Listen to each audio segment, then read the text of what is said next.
الرحمن الرحیم۔ ایک سوال ہے کہ اگر جماعت کے دوران کسی کا وضو ٹوٹ جائے، ہوا خارج ہو جائے، تو پھر وہ کیا کرے؟ تو اس کا جواب یہ ہے کہ جماعت کے اندر کسی کا اگر وضو ٹوٹ جائے، خواہ کسی ذریعے سے بھی ہو، خواہ ہوا خارج ہونے سے ہو یا خون نکلنے سے ہو، کسی ذریعے بھی ہو، تو پھر اس کا طریقہ کار یہ ہے کہ جس کا وضو ٹوٹا ہے تو اس کو چاہیے کہ وہ اپنا ناک پہ ہاتھ رکھ کے اس طرح پیچھے نکلے، اگر سائڈ سے جگہ ہے تو ادھر سے چلا جائے، ورنہ جب وہ اس طرح کا اشارہ کرے گا تو لوگوں کو پتہ چل جائے گا کہ اس کا وضو ٹوٹ گیا ہے، تو پھر پچھلوں کو چاہیے کہ وہ تھوڑے تھوڑے اس کو راستہ دیتے جائیں تاکہ جا کر دوبارہ وضو کر کے آ جائے۔ تو یاد رکھیں کہ جب جاتے ہوئے اور آتے ہوئے کسی سے کوئی بات نہیں کی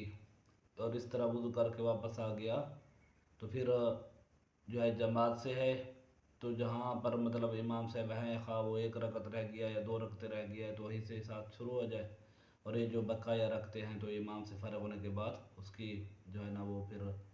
لوٹائے گا۔ اگر کوئی اکیلا آدمی ہے اور اس کا دوران نماز وضو ٹوٹ گیا ہے